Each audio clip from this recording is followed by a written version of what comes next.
എന്തുകൊണ്ടാണ് കണിക്കൊന്ന ഭഗവാൻ ശ്രീകൃഷ്ണന് ഇത്രമേൽ പ്രിയപ്പെട്ടതായത്? സ്വർണ്ണ നിറത്തിൽ കുലകുലയായി പൂത്തുനിൽക്കുന്ന ആ പൂവുകൾക്ക് പറയാൻ ഒരു വിങ്ങുന്ന കഥയുണ്ട്. സ്നേഹത്തിന്റെയും പരിഭവത്തിന്റെയും ഒടുവിൽ ഭഗവാൻ നൽകിയ ഒരു വലിയ അനുഗ്രഹത്തിന്റെ കഥ. കലിയുഗത്തിലെ വൈകുണ്ഠമായ ഗുരുവായൂരിലാണ് നമ്മുടെ കഥ നടക്കുന്നത്. അന്ന് ഭക്തോത്തമന്മാരായ കൂരൂരമ്മയ്ക്കും വിൽവമംഗലം സ്വാമിയാർക്കും പൂന്താനത്തിനുമൊക്കെ ഉണ്ണിക്കണ്ണൻ തന്റെ ലീലകൾ കാട്ടിക്കൊടുക്കുമായിരുന്നു. എന്നാൽ അവരിലൊന്നും പെടാത്ത, അധികമാരും അറിയാത്ത ഒരു കൊച്ചു ബാലൻ അവിടെയുണ്ടായിരുന്നു. ആ കുഞ്ഞിന് കണ്ണൻ വെറുമൊരു വിഗ്രഹമായിരുന്നില്ല. കൂടെ നടക്കാനും കളിക്കാനും കുറുമ്പ് കാട്ടാനുമുള്ള തന്റെ പ്രിയപ്പെട്ട കളിക്കൂട്ടുകാരനായിരുന്നു. കാട്ടിലും മേട്ടിലും പാടത്തും ആ ഉണ്ണി തനിച്ചാണെന്ന് നാട്ടുകാർ കരുതിയെങ്കിലും അവൻ അദൃശ്യനായ ആ ഉണ്ണിക്കണ്ണനോട് സംസാരിക്കുകയും ചിരിക്കുകയും ചെയ്തു. കണ്ണനെന്റെ കൂടെയുണ്ട് എന്നവൻ വിളിച്ചു പറയുമ്പോൾ ആരും അതൊന്നും വിശ്വസിച്ചില്ല. ഒരിക്കൽ ഒരു സമ്പന്നനായ ഭക്തൻ അതിമനോഹരമായ ഒരു സ്വർണമാല ഭഗവാന് സമർപ്പിച്ചു. അന്ന് വൈകുന്നേരം ആ തിളങ്ങുന്ന മാലയും അണിഞ്ഞുകൊണ്ടാണ് കണ്ണൻ തന്റെ ചങ്ങാതിയെ കാണാൻ ഓടിയെത്തിയത്. കണ്ണന്റെ കഴുത്തിലെ ആ സ്വർണമാല കണ്ടപ്പോൾ ആ കുഞ്ഞു ബാലന് അതൊന്നണിയാൻ മോഹം തോന്നി. തന്റെ ഭക്തന്റെ ഉള്ളിലെ നിഷ്കളങ്കമായ ആഗ്രഹം കണ്ടറിഞ്ഞ ആ മായക്കണ്ണൻ ആ തങ്കമാല ഊരി തന്റെ ചങ്ങാതിക്ക് സമ്മാനമായി നൽകി. സന്ധ്യയ്ക്ക് നട തുറന്നപ്പോൾ ഭഗവാന്റെ കഴുത്തിലെ മാല കാണാനില്ല. അമ്പലത്തിൽ വലിയ ബഹളമായി.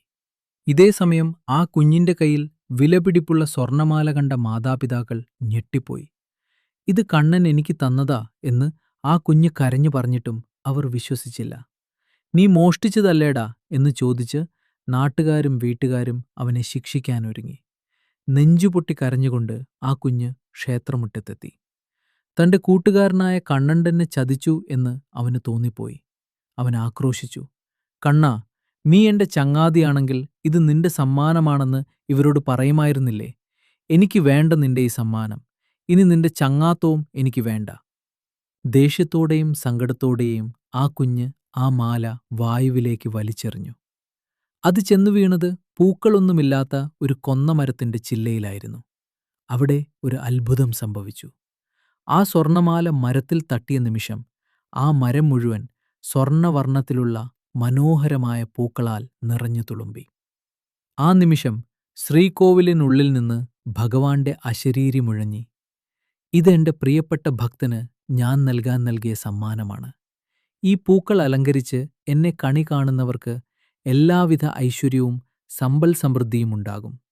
ഈ പൂക്കൾ കണി കാണുന്നവർക്ക് അന്യായമായ ദുഷ്കീർത്തികൾ ഏൽക്കേണ്ടി വരില്ല.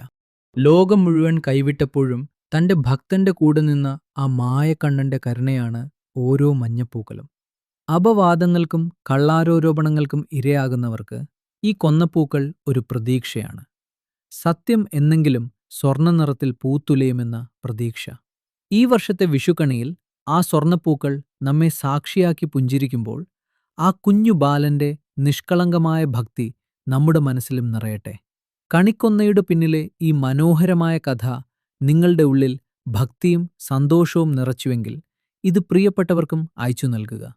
ലോകമെങ്ങുമുള്ള മലയാളികൾക്ക് സ്നേഹത്തിന്റെ വിഷു ആശംസകൾ.